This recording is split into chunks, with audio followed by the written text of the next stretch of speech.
Yeah, we're live. We're Hello, here. Hello, everybody. We did. We're Nixon waving now. We're early. Oh It's- my God. I know.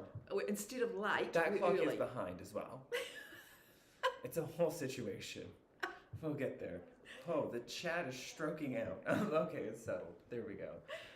Good morning. Oh, there's a lot of pedestrians out there. Yeah, it's a beautiful morning. I stepped out of the house this morning and it's so mild. I don't know what it is, but I was expecting it to be freezing cold. Okay. But it's We had actually different quite mild. experiences. I mean, I think it would be at least over 10 degrees. I know. Yes, It's just beautiful. surprisingly mild at just over 10 degrees. What a delight. Thankfully, Well, we're going for 20 and it's well on the way. The sun's out, it's a blue sky, it's That's beautiful. true. That's true. It is So, trying hard. weather report from Christchurch for you all. Thank goodness for that. They have announced that they're closing the street for 2 to 6 days, unsure of how many at this point, to attempt to fix the 2 windows that are broken across the way. Oh, right. Oh, well, that's, well, it could be more pedestrian traffic. Yeah, well, it's It's going to be a bit of a bummer for the couriers, though. I think it's going to be especially this. It's not great timing. We have a lot of stuff on the way, so that is going to be quite an experience. But yes, so you are hammering away. Oh, yes. Now, I'm back not. onto my Starry Night Flowers top. So this is Flowers by Marianne, and Marianne is spelled Marianne, Issachar. And so this is me so far. I'm doing Starry Nights, and I'm loosely interpreting the Matariki stars, which is 9 stars. So I'm on to my 4th star. Now, the yarn blooms beautifully once it is washed It or really does. soaked, and so it blooms up, and so it's much softer, drapes beautifully. This is the Issachar tweed with the Paya metallic, so I wanted something a bit sparkly and just a wee bit sparkly, a bit of bling for winter, and then so I can wear a polo underneath it, and then in summer, well, going into summer, it'll just be a lovely top on its own.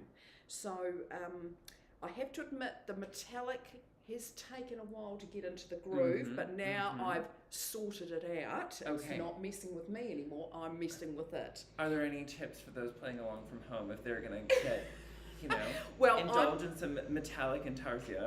I'm using 2 threads for the flowers bit, and it's 5 meters. You need 5 meters in total, and then you halve that.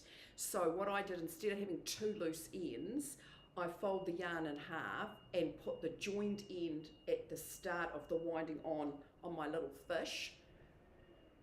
And so that when I do the first pick up row, I've got the folded, and so it's not going to fray, because it does fray. Once you pull it, and you think, oh, I'll just pull that, well, away it goes. So that's my wee tip for using the metallic.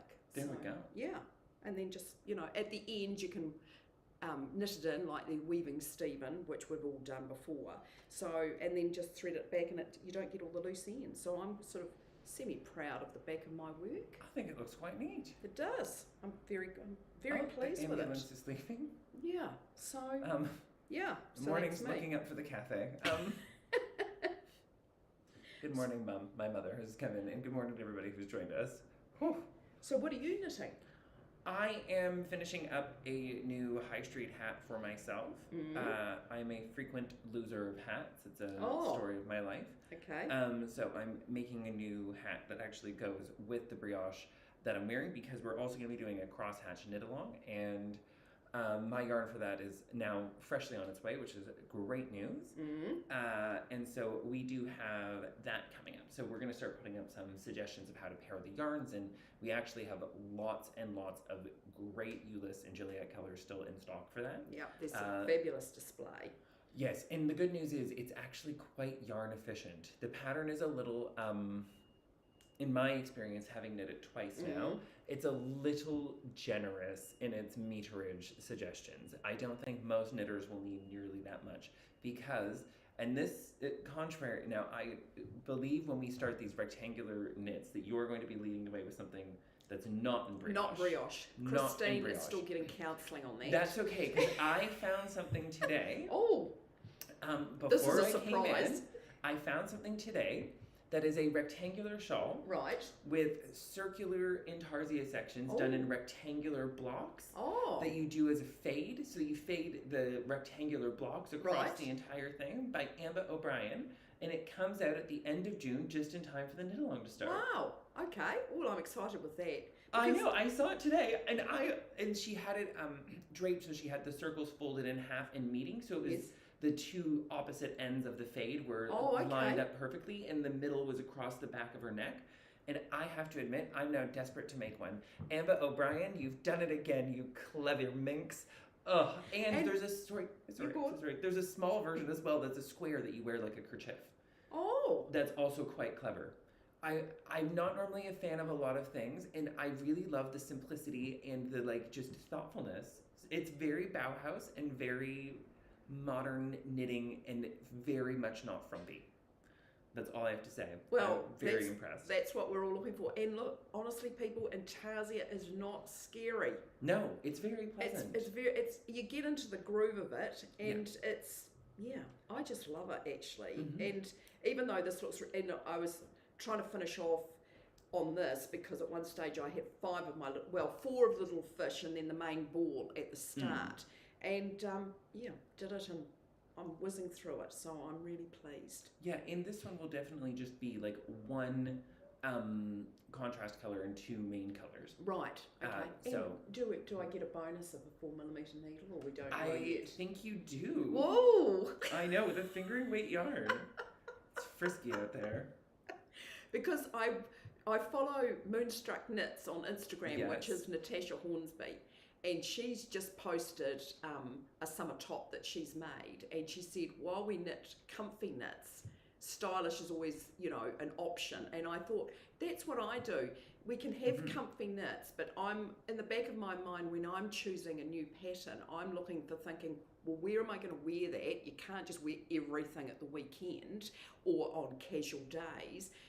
What else can I wear it with? And so I now have that in the back of my mind. When else can I wear that? What can I wear it with? How can you dress it up or dumb it down? And so I think it's important. Yarn and your time is a major contribution to the work, and you don't want to be wasting it on something that hardly anybody ever sees. Really. And how you accessorize it too makes a big difference. I think, for example, this pullover by itself is a lot dressier than with a whole bunch of, especially if we take the hat off. Delightfully ridiculous hat. My hair is not good at the moment, everyone. It's in a bad situation. No one needs to see it. But yes, and I do love this particular jumper. I think this is a great dress it up, dress it down sort of situation. It is quite oversized, which I say gives it more ski weekend, no matter what you do with it. Yeah. And a drop shoulder is always a little more casual than a set-in sleeve or a raglan. It's just a fact. It's not like you can have a artistic drop shoulder. Yep. Like these ones are both quite, Yep. This is my Kame, Kame. But at the end of the day, the drop shoulder and the round yoke, they kind of scream après ski. Yeah. There's no escaping the connection there, I don't think. And what did you knit that in? This is in Issair Tivini with 2 strands of silk mohair, all in 56. Right. And so it's 2 strands of mohair held together with the Tivini. Yes, on a 5mm needle. Bonus. In one color brioche, which is just brioche knit. So the benefit of one color brioche is when you do it flat, is that you don't have to brioche purl. It's all brioche knits back and forth. Oh, okay. And so essentially, I glanced briefly at the Petite Knits pattern, the September or Monday, or oh god, I'm not trying to be a monster. I actually can't remember. I think it's the September sweater. Don't at me if I'm wrong. If someone can look it up, I'd appreciate it. It's a top-down version, essentially, of this pullover, brioche, double-necked. I saw it. I really liked it. Someone that I know, Quarantine from Butter, actually was talking about making one kind of similar, and he said, oh, but I'd really like the decreases spaced out a little bit more, and I'd like a little bit more ease in the sleeve. And so I just kind of went on my merry way with that and ended up with this. Oh, right. Which, is knit from the bottom up and will eventually come out as a pattern. One of the things I want to do is make a new color blend version of it. Oh, right. Playing with, I think, I can't believe this, I think I'm going to use Alpaca 2. Right. black mohair, Yeah. and blue mohair together. Oh, okay, yes. Yeah, I think it's going to be spectacular. What's going to be alpaca 2 base? What colour? I'm considering midnight, so we actually have great selection of alpaca 2 in right now. If you're not familiar with it, alpaca 2 is Tavini's alpaca and wool blend cousin. It's a light fingering weight. You can knit it by itself. The lovely Anisha from Our Knit Night has made a twigs in this on a 3mm needle, and it came out beautifully drapey. While I think some may, cover your ears, struggle to sit there and knit an entire garment like that. But it's magnificent. It is magnificent. It is. It is really beautiful. In this particular one, I have to say the alpaca 2 is great to work with from what everyone has said about it. And it just has a great depth of color. I don't know how well it'll pick it up, but this one is called Midnight. And it's a really deep navy. Yeah, with flecks would you of call a brighter it? Yes, blue it's throughout. almost like what you old-fashioned call a French navy. Yeah, but it's got a flecks. heathered French navy. Yeah, it's got light.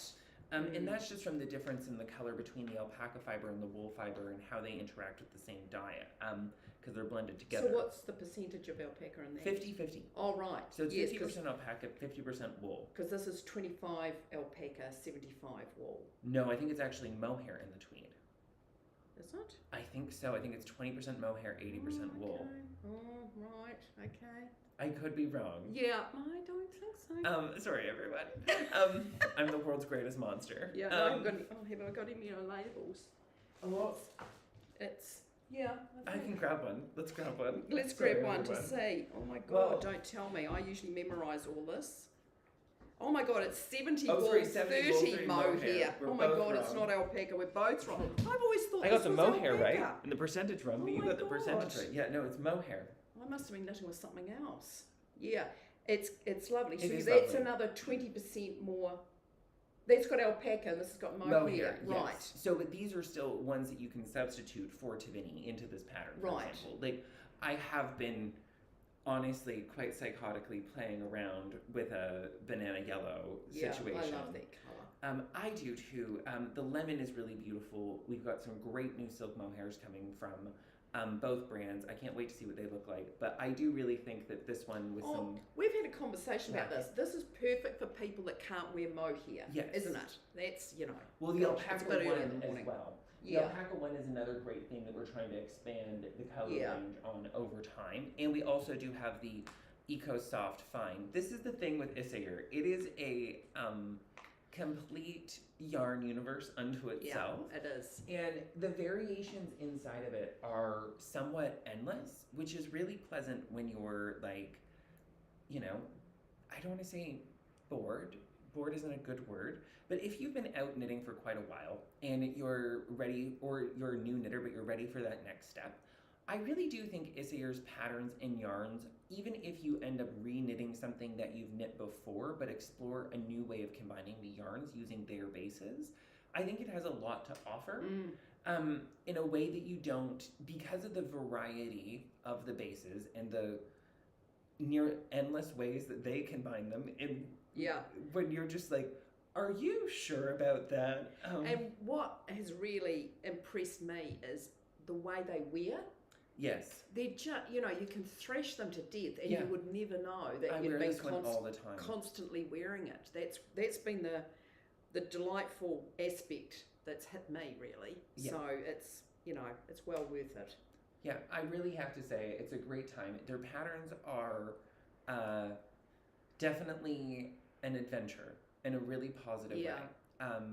And I do also have to say, where'd they work for crosshatch?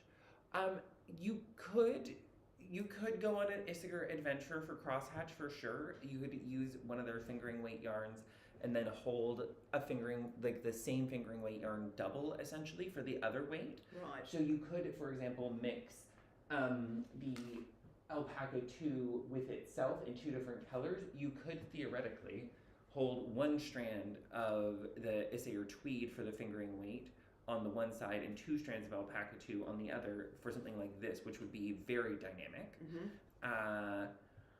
You could hold 2 strands of mohair for the heavier weight and 1 strand of mohair for the lighter weight and do an all mohair version that would be very ethereal.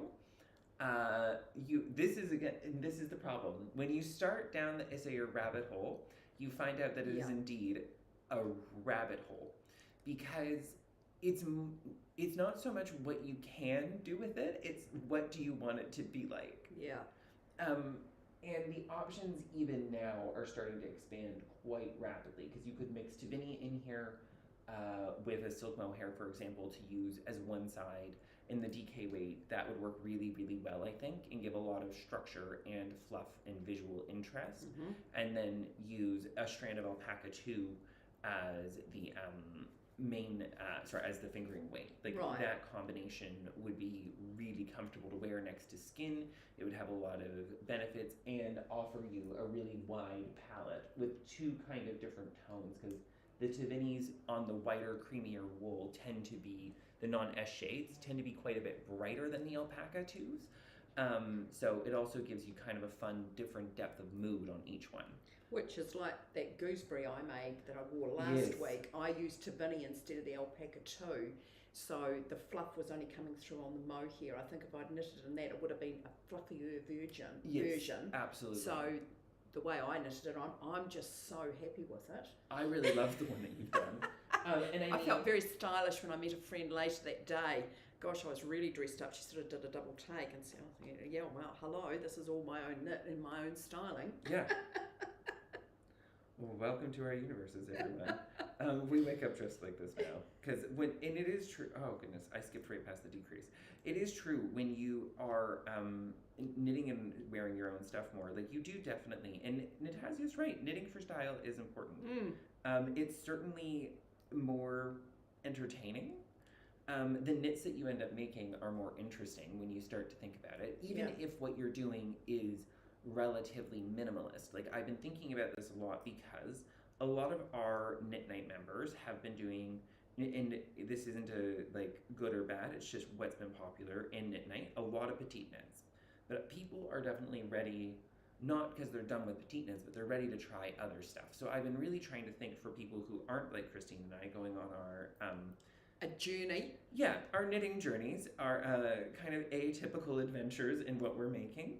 Like, what's a really great next step? And I've been really impressed with Claudia Q, Claudio Quintanilla. She owns Unit in Toronto, which is a great yarn store in Roncesvalles if you're ever down that way. And yeah, that's right. On my next weekend trip away. Yeah, absolutely. Well, I'll be going to visit it this summer with my sisters and my mom, for sure. And probably down again, like more than once, because it's a really nice shop to visit, and it is fun to go visit other yarn stores as a yarn store owner now. But what is great is, like, she just has a huge variety of really interesting, stylish patterns that are modern, and most of them are knit seamlessly from the top down.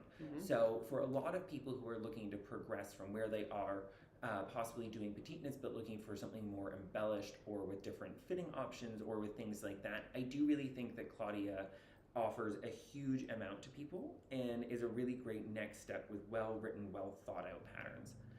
Your good friend that we've talked about a couple of times, Moonstruck Knits. Oh, yes.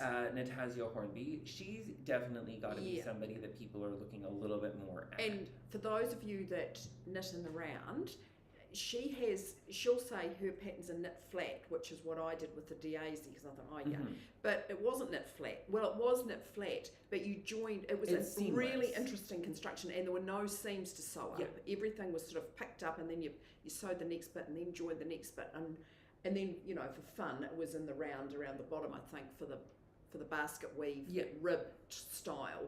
But it stretched you as a knitter, but you just followed the pattern, and it had welts. God, we've all been to welts.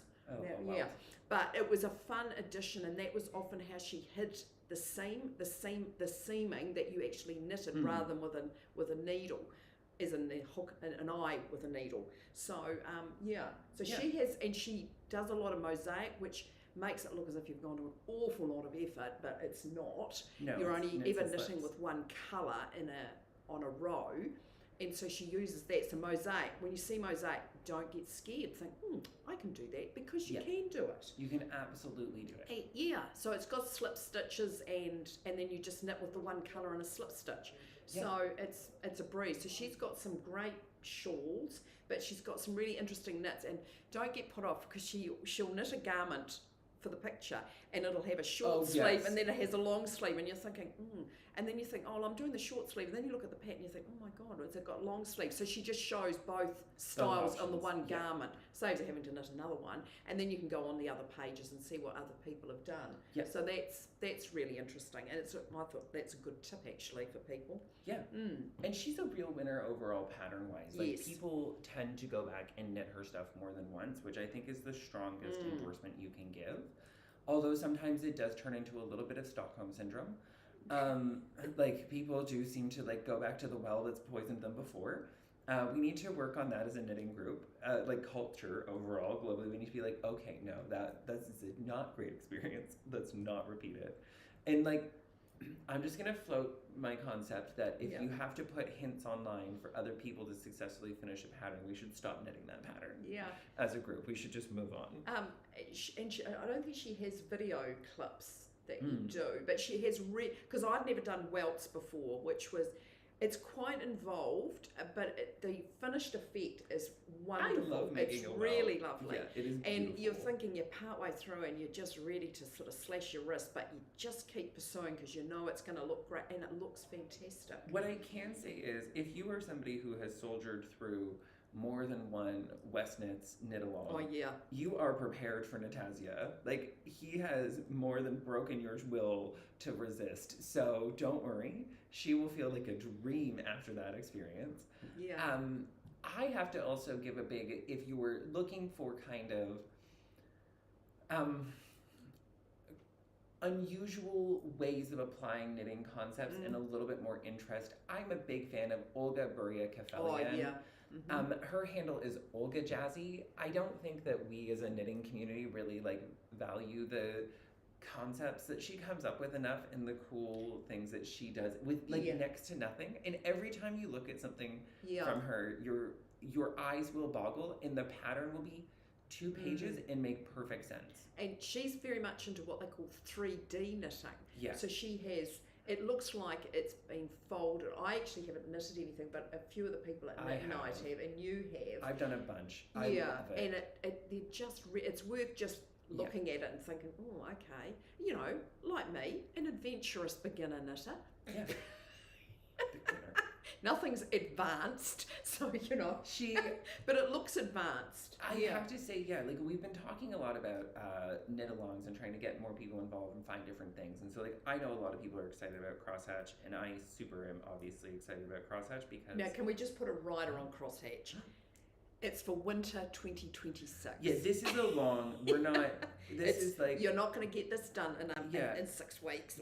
This isn't like a pressure knit along. This is a like accountability, so that eventually all of us end up with a finished crosshatch. Because if not, it will end up in a project bag. So like there will be check-ins, and if you finish at certain dates, there will be discount codes offered for your next project. I'm not kidding. I've been trying to figure out how to incentivize those. So basically, starting 6 months out, you will get a certain % off if you finish.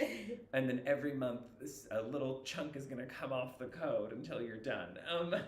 That's the plan. That's how I'm going to incentivize people to finish this crosshatch, because boy, oh boy. It'll be something that you just grab, have in a bag, and you're going somewhere, and you can just, once you get into the groove of brioche, which... well, Christine won't even go there again. But I did finish a brioche shawl, and it is beautiful. It is beautiful, and I do wear it, and it's gorgeous. I mean, it's got mistakes everywhere all through it. But as you say, you know, who is it? Is it Stephen Beebe? Stephen B. B. You know, Stephen B. Would a blind man galloping past on a horse see it? Well, little that they're blind, but you know what I mean. And nobody's going to see it. Everybody gets wound up about the mistakes they've got, and oh my god, I have to rip back and all the rest, unless it's glaringly obvious. And then, well, I usually save those for the back, because I've usually got the back done, and then it's something interesting if you're in a queue. It's people get non-knitters and even knitters, they'll look at it and think, wow, and they're not looking for the mistakes, they're looking at the overall effect. And I think we've got to take that on board more, because we get hung up and we think, oh, there's the cable's crossed the wrong way or whatever, or I've dropped a stitch there or something. It had to make me laugh. I was looking at a jersey and I've worn it several times, and I was holding it up to the light and there was a drop stitch. And it's like, oh my God, never seen it, it's never run. I did catch it. And then somebody on the Knit Night group, they said the same thing. They'd worn it, washed it, and then they were looking at it and found a drop stitch. Well, you just pick it up and hook it in the bag. Nobody can see it really, can they? So I think of the overall effect you're going. Yeah, sorry, and again, I brought this in so this can live as a sample. Well, we know that there won't be a mistake on this because Ethan's knitted it.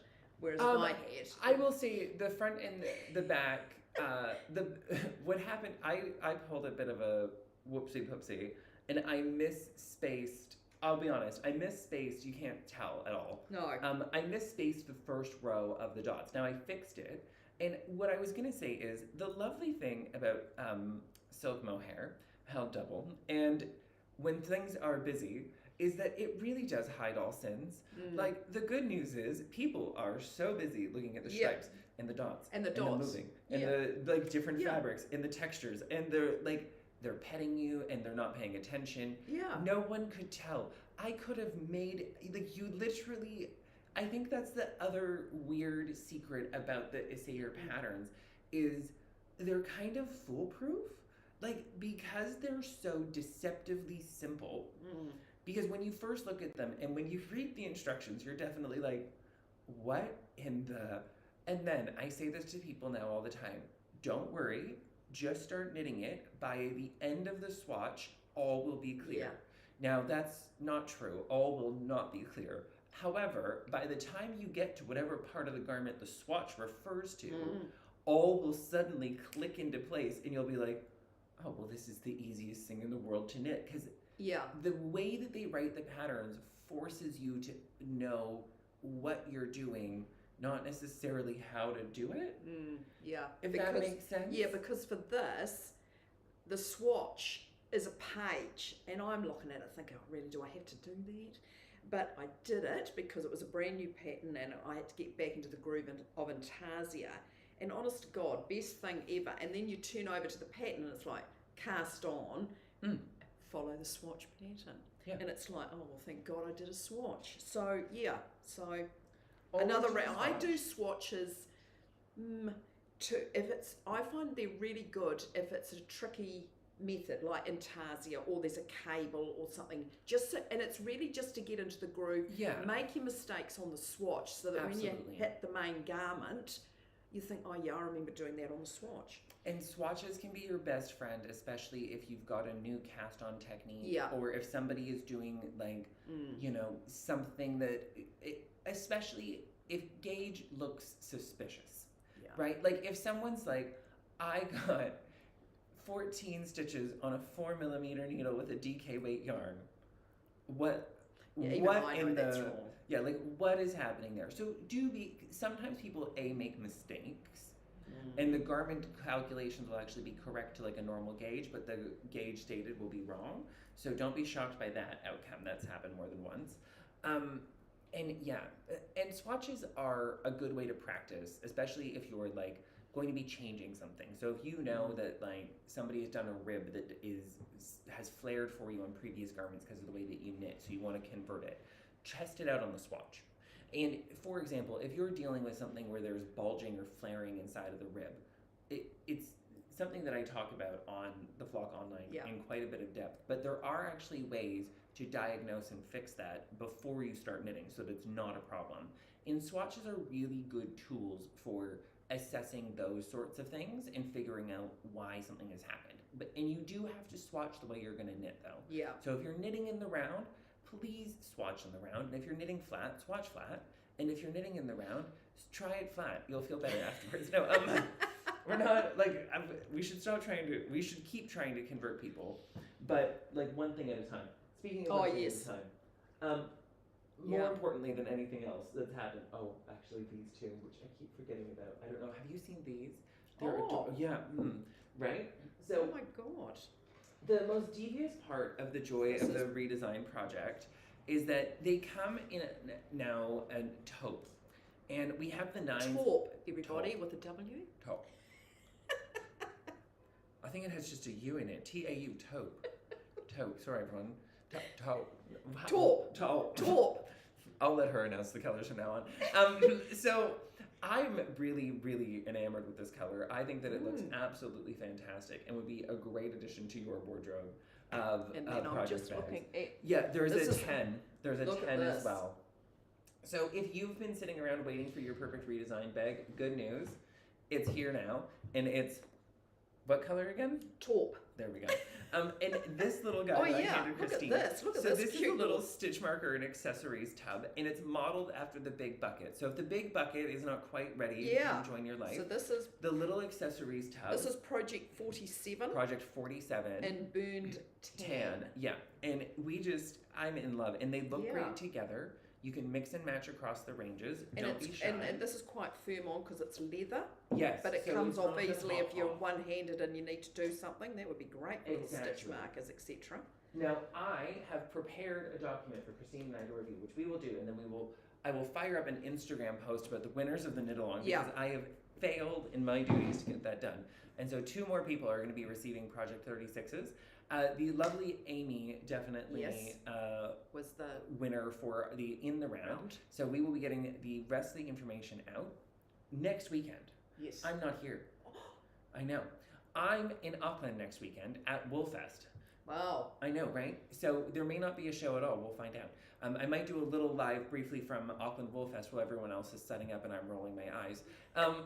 My annual event where everybody else is like, "Is that your setup?" And I'm like, "It's yarn on a table." Like, I mean, don't do this, everyone. Don't do this to Ethan. He always makes the face. We'll be there. We will have stuff with us. It really depends. We're playing a really fun game of when will boxes show up. Every business's favorite game to play. We are doing a big focus on Claudia Q and probably Natasha Hornby and Amba O'Brien and Olga Jazzy and some other people who you may not know as well designer-wise. That's going to be kind of the focus for the rest of the year leading into Flocktober, which I'm just going to tell everybody now is going to be a 60-day long knit-along this month. So we're going to parse out how we're going to run this exactly and let you know more over time. But one of the reasons that we're going to introduce you to a lot of different knitters and a lot of different knitwear designers is because we're going to have kind of a knockout elimination round and pick a top 5 sort of designers for this year's theme of Babes in Flockland for Flocktober. Yeah. So we're going to have 5 designers featured, and it is going to be a free-for-all, so you can knit whatever you want. I will say in advance that there is one person who we're not going to ever take out of the running because he runs an event every time at this year, and it is a chance for people to participate. So Mr. West will be making his grand return, so he is going to be our first Babe in Flockland for sure. I'm not going to lie, I'm definitely going to be gunning for Olga to make it back in by the time we get there, but we will see. You never know. Petite Knits might be in there too.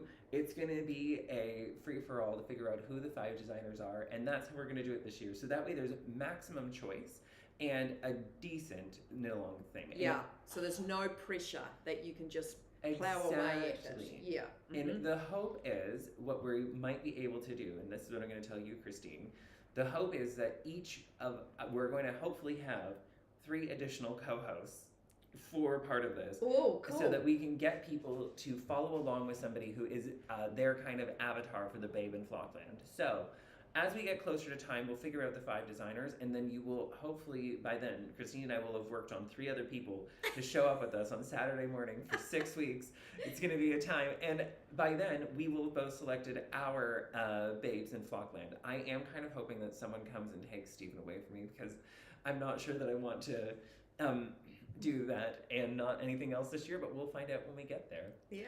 Cool. Yes. Oh, and yeah, I should say, we have started changing over the branding for Get Flocked. We are at year 2, and the time is right to grow into our bigger era. So I hope that you guys are enjoying what the new logos and everything looks like. As you see us at events over the next little bit, the color schemes will be changing a little bit more to greens and golds with hints of cream and a little bit of pink still, but not as much as before. And yeah, we're really thrilled with what's to come. So, and I should say, we are getting a new base from the wonderful team at Filcolana in this next order, Ooh. and it is on its way. So we are getting the Anina base, which is a fingering weight, 100% merino superwash yarn that is already balled and ready for you to work with.